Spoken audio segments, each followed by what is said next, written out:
शांति। आज 20 जून 2021 है। ये मम्मा का मास चल रहा है और मम्मा कैसे बने, सबसे नंबर 1 आत्मा कैसे बने छोटी सी आयु में, लेकिन पुरुषार्थ का लक्ष्य मम्मा का बहुत ऊंचा था। मुख्य कारण यही रहा कि मम्मा की मनसा में एक बाबा दूसरा ना कोई, और मनसा शक्तिशाली होने के कारण मम्मा की वाचा की इकोनॉमी बहुत अच्छी थी। कम शब्दों में, प्रभावशाली शब्दों में ज्ञान को स्पष्ट करना। तो आज बाबा हमें अव्यक्त इशारों के अंदर यही रहस्य समझा रहे हैं। जानते हैं बाबा के अव्यक्त इशारे। मनसा शक्ति का दर्पण है बोल और कर्म।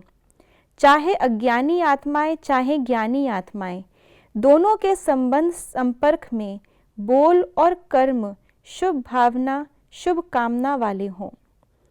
जिसकी मनसा शक्तिशाली व शुभ होगी, उसकी वाचा और कर्मणा स्वतः ही शक्तिशाली शुद्ध होगी, शुभ भावना वाली होगी। मनसा शक्तिशाली अर्थात याद की शक्ति श्रेष्ठ होगी, शक्तिशाली होगी, सहज योगी होंगे।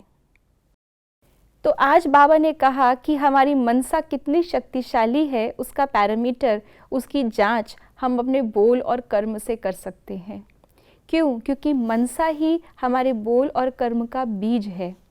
अगर बीज पावरफुल है तो फल अवश्य ही अच्छा होगा। किसी की मनसा को तो हम पढ़ नहीं सकते। बाबा ने खुद स्वयं के लिए भी कहा है कि मैं कोई थॉट रीडर नहीं हूँ, मैं कोई जानी जाननहार इस रूप से नहीं हूँ कि मैं हर एक के मन के संकल्प को पढ़ूं।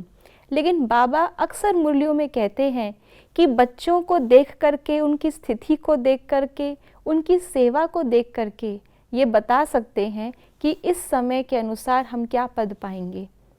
तो इसीलिए हमारी चाल चलन, हमारे बोल, हमारे कर्म, हमारा संबंध संपर्क, व्यवहार, सेवा, ये सब चीज़ें अगर किसी एक चीज़ के प्रति पॉइंट करती हैं, किसी एक चीज़ को दर्शाती हैं, तो वो है हमारी मनसा।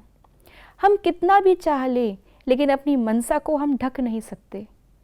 कभी ना कभी वो बात सामने मुख पर, हमारे चेहरे के भाव में या संबंध संपर्क में आ ही जाती है।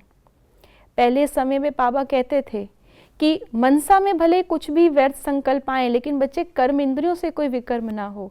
लेकिन आज जैसे जैसे हम तैयार होते गए, ज्ञान सूक्ष्म गहराई से बाबा समझाते गए, तो आज बाबा कहते हैं मनसा में भी अगर हमने किसी चीज़ को, विकारों को टच किया, तो वो भी कहीं ना कहीं हमें सज़ा का भागी बना देगा। तो मम्मा की तरह हम भी अपनी मनसा को इतना क्लीन रखें कि स्वप्न में भी कहीं किसी और का विचार, बाबा के सिवाय किसी और के साथ देह का संबंध, देह की दुनिया हमें अपनी तरफ आकर्षित ना करे। तो स्वतः ही हमारे बोल और कर्म में वो शक्ति आएगी जिसका प्रभाव हम अपने सेवा के क्षेत्र पर सहज ही डाल सकते हैं। कम शब्दों में अपनी बात को प्रभावशाली रीति से, जैसे मम्मा ने किया, ऐसे हम भी रख सकते हैं। ओम शांति।